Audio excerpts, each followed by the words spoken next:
Hello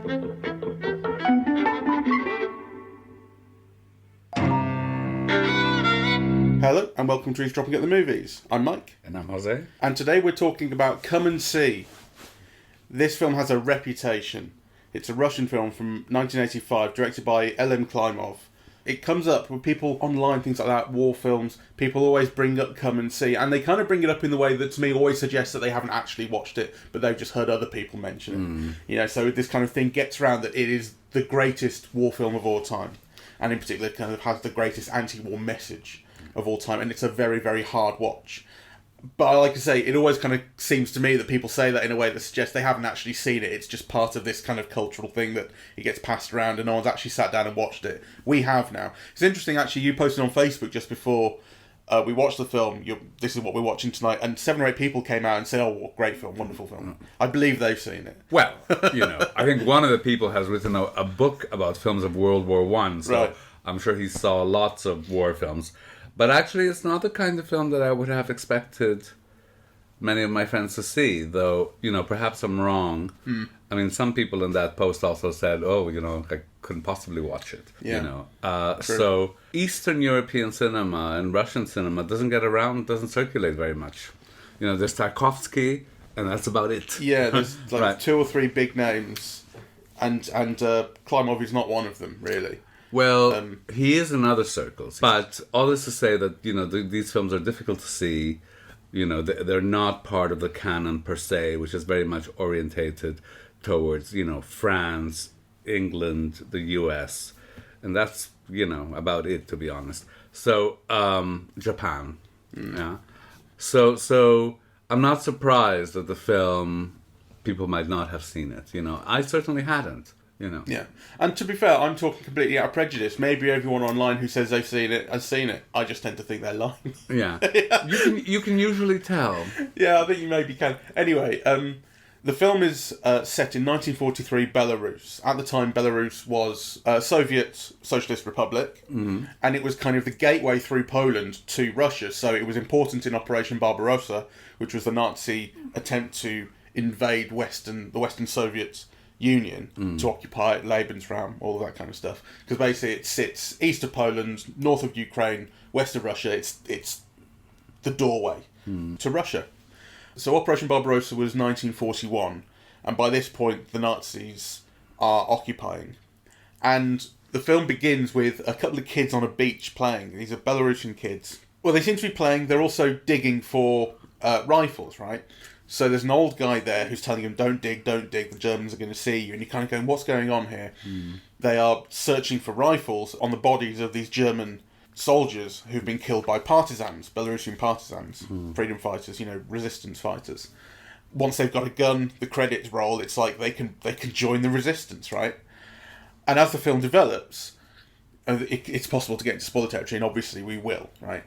You follow this 14-year-old kid called Flyora, played by Alexei Kravchenko, who was a non-professional actor at the time. He was cast because, they would be authentic and you'd be able to get these kind of realistic responses from him, all that kind of stuff. That was the idea. He became a professional actor subsequently.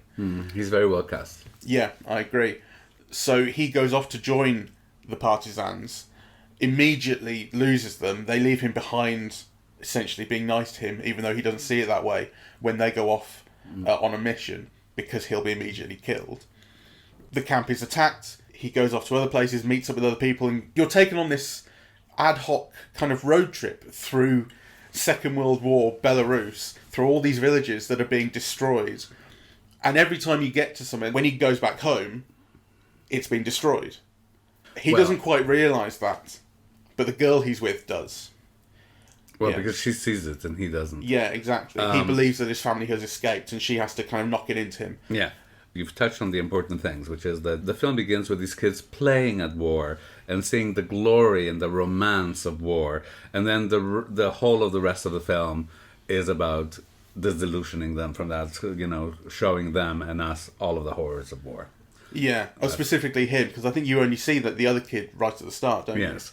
And the film is a gradual descent into the worsening horrors of war. You know, so what I'm going to say is, like, when he gets back to his village, it has been destroyed. And as you go on to further villages, you have this knowledge that they are going to be destroyed. You know what I mean? And then you get to see it happen. So it's this kind of worsening thing where you see aftermath at first. And the aftermath gets worse. So the initial aftermath you see is of a burnt out village, and you get this one shot of the corpses that the kid doesn't see. And then you get to see the one survivor, who's that old man who's been burned horribly. So it's like you see the aftermath twice, and the second time it's worse. It's a really smooth kind of transition from innocence to experience, I suppose. You know, for you and for the character, as things get worse. In my experience, and I'm not a big fan of war films, but this is certainly the film that most evokes the horrors of war. So kind of when our friends were saying, I couldn't possibly see that or whatever, I actually didn't find it difficult to see at all. I mean, I was shocked, and I responded, and but I always found it engaging and understandable, and I knew what was happening, and I wanted to find out more. I mean, I didn't find it unbearable, though maybe I should. But no, I agree with you. I think, for one thing, we didn't see it in the cinema, so this isn't some re-release that we've seen. It's a restoration from 2017. It's a beautiful restoration. An incredible restoration. I never really thought I expected it to look as good as this. Yes. I suppose I expect it to look like near-realism or something. I expect it to look cheap. It really doesn't. It looks beautiful. The film kind of quality is beautiful, and the production design the colour is beautiful. This must have been a really expensive film to make, actually. Yeah, it's very, very high-quality kind of look all round. And I think, visually, things get worse as the film goes on, so it's only by the end you see these real kind of, like, almost like, to some degree, like Hieronymus Bosch horrors, where the church is on fire and people have been forced in there, and it's disgusting. But what's really disgusting is the actions of the Nazis that have done that, So, like, the taking of the photo with the kid with the gun to his head as a photo opportunity. Like, that's disgusting, and I'm not saying that's more disgusting than putting people in a church and setting it on fire, but there's something especially sadistic about that. There are especially sadistic things that you see, but they do come towards the end. So I agree with you. I didn't feel shocked, appalled throughout most of the film. I felt maybe nervous about where things would go. But it wasn't hard to watch in that sense. You're watching it behind your fingers. There are things about it that are so beautiful. All the scenes in the forest with the girl, with that green of the forest that they're in, with that kingfisher bird or whatever it is, the one with the yellow beak, the big. Was it a heron? Might be a heron. Those were all kind of very poetic and beautiful, and you think, oh well, these are kids who are just going to get by, right? Like, and it reminded me in an odd way about John Boorman's Hype and Glory. Have you ever seen that? No. It's a film about kids, but set during the Blitz. And what you get is kids being kids. So even during the Blitz, they play. Kind of. They play games in all the bombed out shelters, and horrible stuff is happening around them, and they're being bombed and whatever. But to them, it's just a game, right? And there were certain scenes that I think, the film. So the scene at the beginning with the other boy when they're digging for the rifles. And then the scene with the girl in the forest, you think, it might be, that has a little bit of that. Yeah, that kind of, here are these two beautiful kids in this forest, and, but actually the film goes into much deeper and darker areas than that. Yeah, absolutely. I kind of thought, maybe initially I thought, this is going to be kind of trite with the kids, kind of growing up too quickly sort of thing. But, actually it really worked for me. I did wonder what it was going to do with the Nazis, because you were going to see the Nazis eventually, and you do.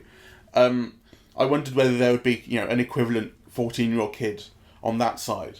You know what I mean? And there would be some equivalence drawn between, a lot of these are just kids too, but no, like, these Nazis are the worst of the worst. I think they're based on, what was that division of Nazis that was all criminals? I don't know. I forget the name of it, but it was like the most sadistic kind of thing, and it was like the Suicide Squad. Although I'm not sure that it is. I mean, because, you're basically told that they're not. Like, we're Germans, we're not like that. Blah, blah, blah, blah, blah. Yeah, that's what they say once they've been... No, but you also get a sense, like, from the officers that, it's not a particular gang. They are doing the most evil things, but they don't see themselves that way, right? And... you don't get the sense that they're particular, that there's the criminal band of the Nazis. You just get the sense they are the Nazis. I think that's true. When you meet them, I mean, I was going based on their actions and the glee with which they perform those actions, the glee they take in them, which you see when they're doing it. And I think you're right, though, when they're caught and they catch about 10 or 11 of them beneath that bridge, and the one in particular is, as you say, he's pleading with them, saying, this isn't who we are, we had orders and so on. But there's the younger guy, who was overseeing the trapping in the church, who says, no, this is us, you're a coward, tell them what I'm saying, you guys don't deserve to have a nation, and our mission will be complete, and so on. He's the one who really believes in it, and I think it's important that he's younger. He's a little bit like that Nazi in Cabaret who sings Tomorrow Belongs to Me, right? Because, you see this beautiful boy, and he's blue-eyed and blonde, and like a little godling. And then, he sings this song in this beautiful voice, and, and the song has a particular melody, right? And then kind of it takes you a while to realize what horrible things he's saying, right? Like, and I think there's almost, I'm not sure if it's a citation, but that particular Nazi is coded in the same way. Oh, for sure. Yeah, it's more Aryan. Yeah, the blonde hair, the blue eyes, he's beautiful, which the other ones aren't, right? So... What year was Cabaret? 72.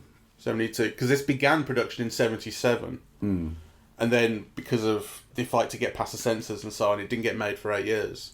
And my understanding is that the censorship wasn't about the story, the content, or the messaging, as much as the aesthetics.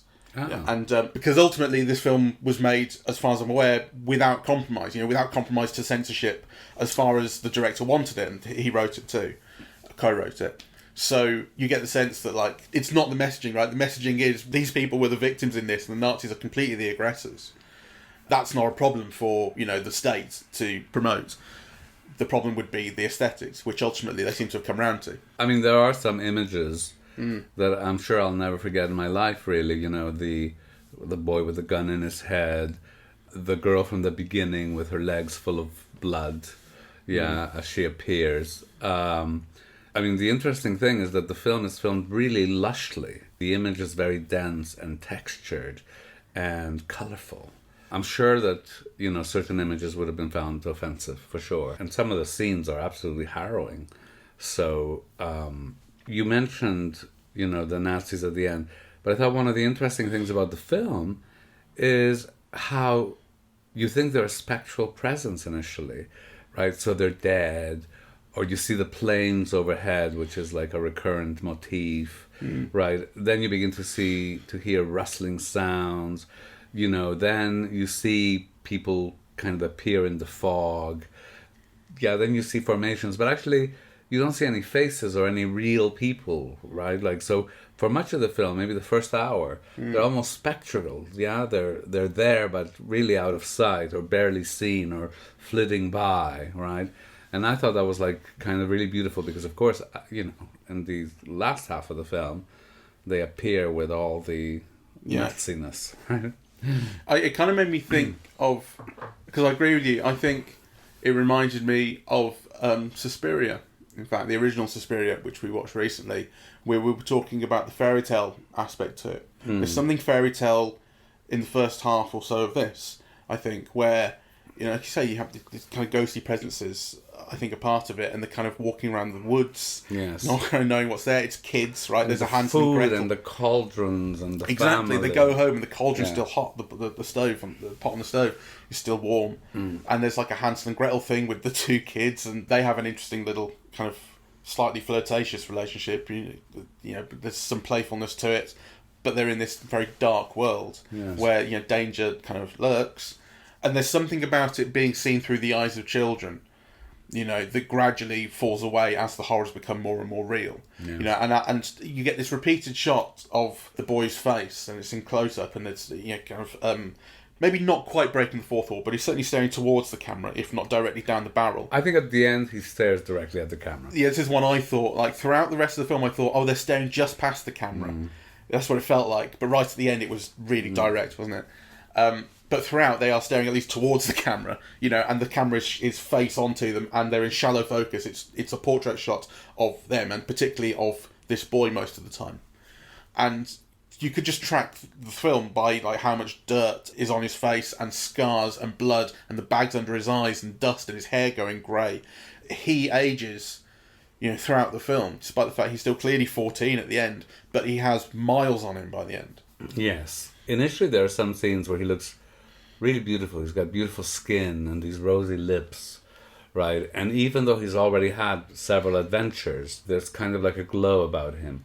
But certainly, from the second half of the film onwards, his skin dries up. You see the bloodied lips that are chapped. Until the last final shot, it's kind of... And it's a very evocative and very forceful image. It's staring you right in the face. Like I say, even if he's not quite staring you in the face, the image is. You're forced to confront the effects of all this pestilence on this young boy, throughout, straight, kind of face up. And most of the time the film isn't afraid to look at something, I suppose. Like when you see that the village has been burned, and then you see the old man who seems to be the one survivor, and he's extremely badly burned. You might expect another film to turn away from it or something, but here he gets dialogue and the camera's close up on him and you see the extent of his scarring quite deeply. It's horrible to look at. Yes. I mean, I think the most brutal things to see are people's glee at the suffering of others. Yeah, in that scene in... The one that you're describing as the Hieronymus Bosch scene. Yeah. Right, where all the Nazis turn up. And again, they're very similar to, what is said, happened with the Jews. They trick them into entering this building, right? They said, come with your papers and bring enough food for 2 days and whatever. And really, they're just going to kill them all, right? And that's kind of when the film unleashes itself. Right, and you get like this incredible scene of gleeful violence, brutality, evil happening almost everywhere in the frame. Like, the image always has a focus, but there are always lots of things happening around it. Yeah, the dogs, the clown, the women, the pleasure in the violence. I think it's kind of, I'm almost like just having trouble processing it really. It was kind of so vivid and brutal, and in long takes, and with a kind of a moving camera often. So you get like the sweeping panorama of gleeful brutality, of a pleasure in the pain of others, which one kind of rarely sees in cinema except through cartoon villainy. Yeah, bop, bop, bop, bop, ha ha ha ha. Yeah, but like actually you don't see the effects of the of the brutality, whereas this one kind of shows it to you at all times. Yeah, reminded me of Salo when you got to that scene. The glee and the sadism. Yeah, that's interesting because, there's almost no sexuality in this really. No, you get the girl being dragged off, but you don't see anything. That's one of the times when the film doesn't choose to look. There's that, and I suppose you could say it doesn't choose to look at the inside of the church when it's burning either, which it could do. Yes. But it doesn't. It stays outside. Yes. I think those are ethical decisions, really. Yeah, probably. No, they are. I mean, it would have been just too much to bear, really. And so, it's an unflinching look, but it's also a respectful look. Yeah, like, so you see all those men running after the girl who's thrown in the truck. Yeah, but, you don't see what happens in the truck. And I do think that's a choice and it's a decision. And yeah, you see the aftermath. You see, you do meet her again, staggering back towards the village the morning after, her legs dripping with blood. But you don't see what happened in between. Yeah. What about the imagery that you see of real footage of starving people and corpses? I'm not sure exactly where that footage comes from, like if it's from Belarus, but it seems to be World War II footage. It's World War II footage, and some of it is Auschwitz footage. I recognize it. Right. And my reading of it, though, as I said, I'm still processing, so I'm not going to put myself at the cross of this reading. But I think it wanted to make an analogy between what the Nazis did in the concentration camps and so on, and what they did in these 628 Belarusian villages. Which, they killed everybody, and they killed everybody in the most brutal way possible. That's... Yeah. I suppose I was asking in sense of it being ethical.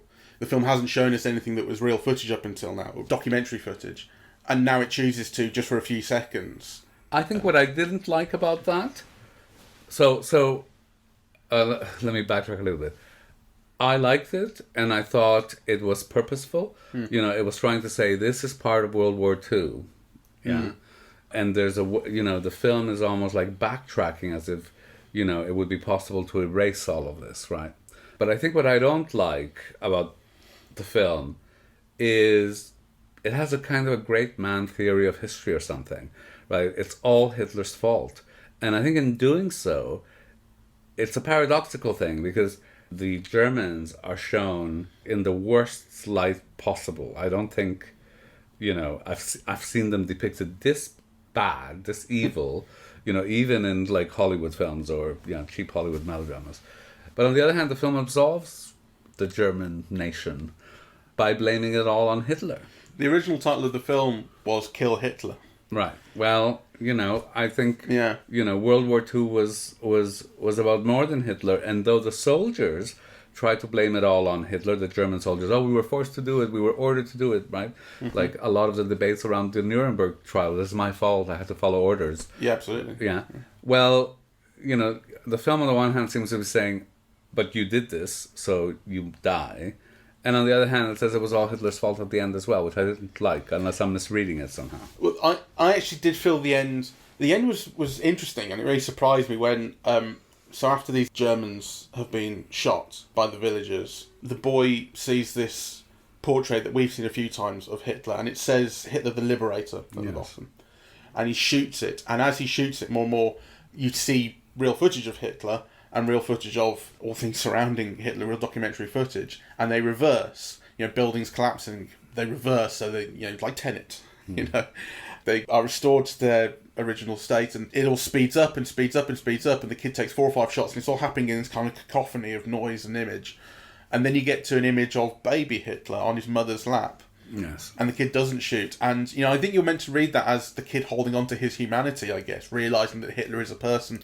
It was something that I found quite trite about it, though. And actually, maybe that's what I feared about them doing that with showing a 14-year-old Nazi boy, having the same, in the same position as him. That actually felt... cheap is not quite the right word, but it's a little simple. And the film has offered and invited kind of real complex emotional reactions to what you're seeing. I think that image can be read more complexly as well. Yeah. Yeah, because everything backtracks, right? And you see him as a young man, you see him in different guises. And I don't know, the kid literally shoots at some of them. But then, when he's a baby, he stops shooting. He can't shoot a baby, right? And I think, you could read that in many ways. You can read it as, I won't shoot a baby, right? Whereas the Germans in this film have been shown killing babies throughout the film.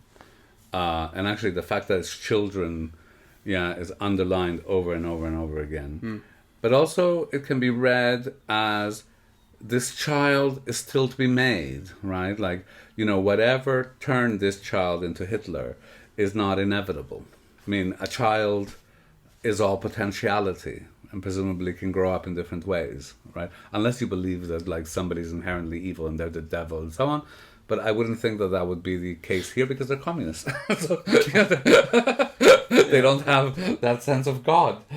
There's something trite about that too. Still, his crimes haven't been committed yet because he's still a baby. But I don't know that I wasn't that crazy about it. I did like that. Did like the scene up until then. I liked the sequence. I liked how you felt you're in this kid's head when this is happening, and every time he gets to an image of Hitler, he shoots at it. Yeah, and it's quite visceral. You're in this kid's head throughout most of the film.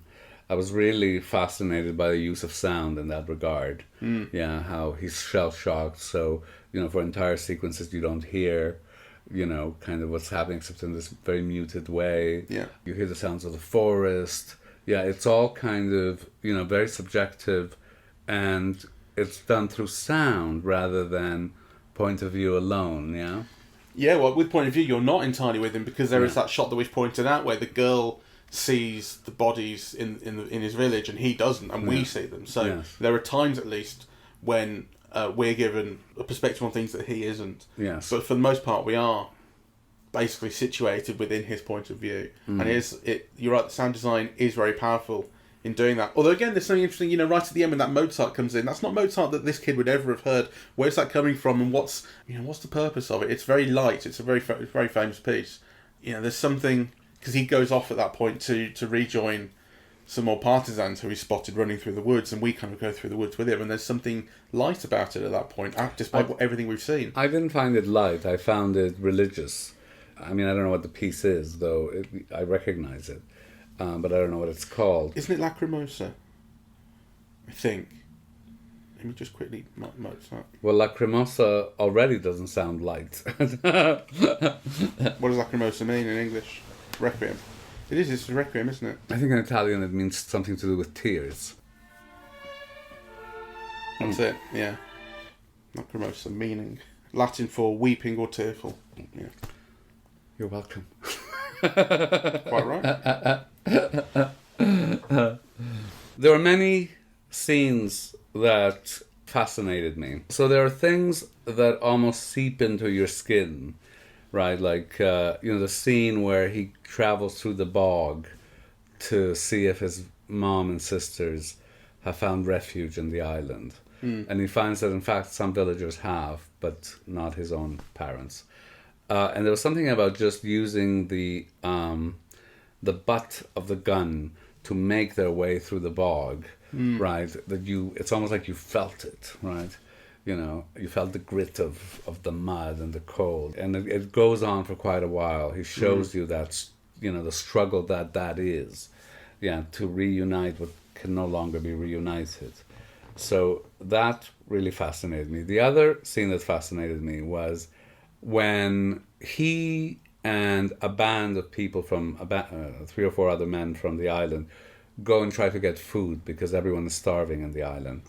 And in order to get food, they have to travel through this forest. But in the middle of the forest, there's this plain.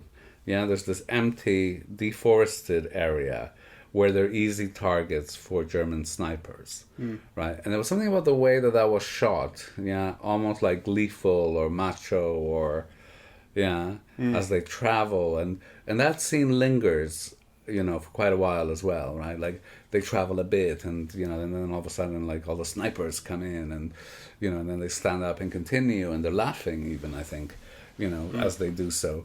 And then, obviously, one of them is hit and so on.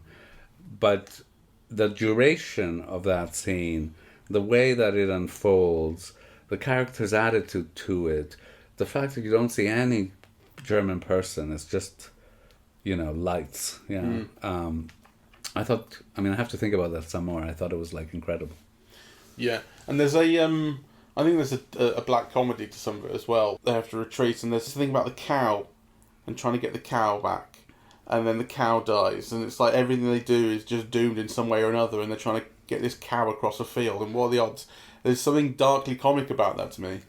Well, I think the film is so great because it's darkly comic, it's moving, it makes you understand. After all the trouble that they've taken with the cow, right, and they're lacking everything, and there's that moment at the end where he just stabs into the cow, almost as if, eating a bit of the raw meat that she provides, You get the sense of need and frustration, and, And on the other hand, as they're leaving with the cow, it is almost comic, right?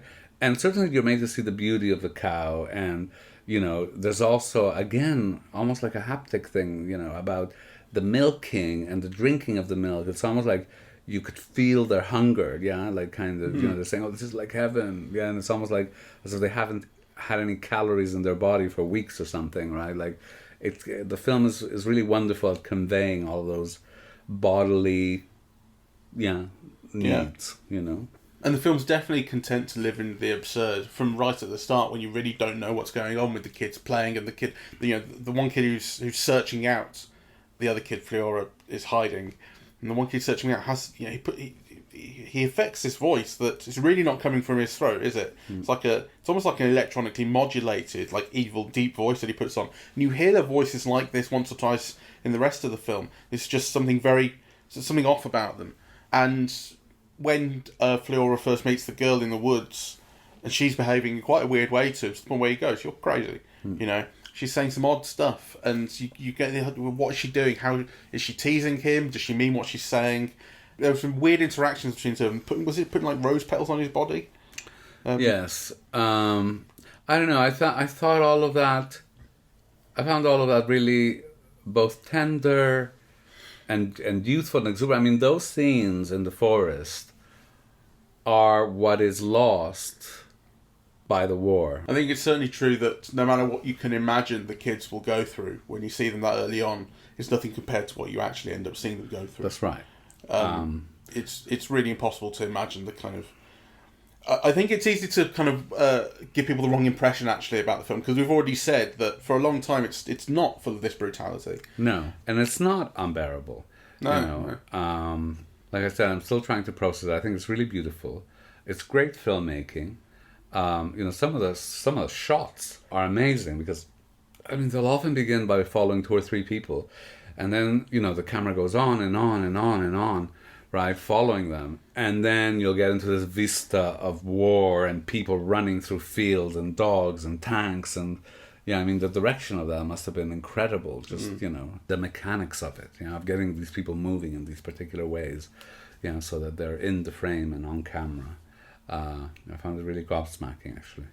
Wonderful. Well, thank you for showing me this, actually. I don't think I would have without your suggestions, and I'm very, very glad I saw it.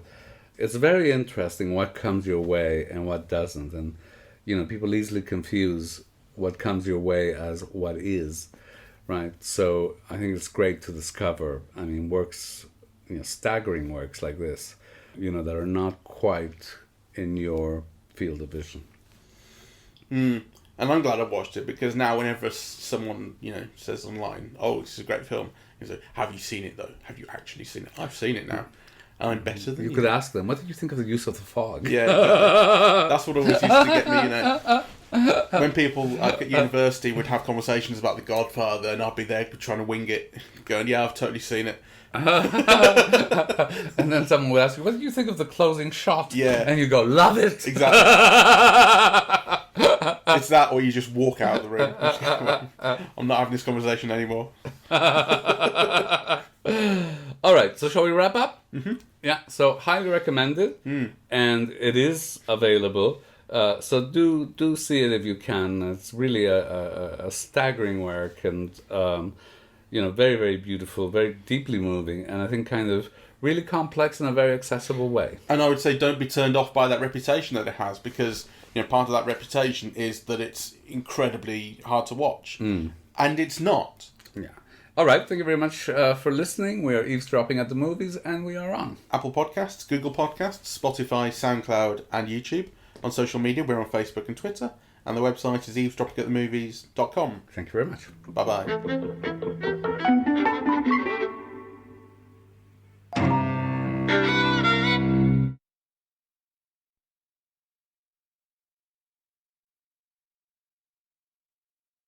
Oh, just incidentally as well, do you know where the title "Come and See" comes from? Oh, well, no. It comes from the Four Horsemen of the Apocalypse. Oh. So there's the 7 seals on this scroll in Revelations that God has, I think, something like this, which is where the 7th seal comes from as well, Bergman. And as each one of the first 4 opens, a horse comes out, and it's like the colour is described, and like the weaponry or the people following it, and they're variously interpreted as like war, pestilence, famine, death. And that's the first 4, and each one describes it, and it says, "Come and see." Invites you to see the apocalypse. Ah. Which is pretty bang on for the Yes. film. If they're not going to call it "Kill Hitler."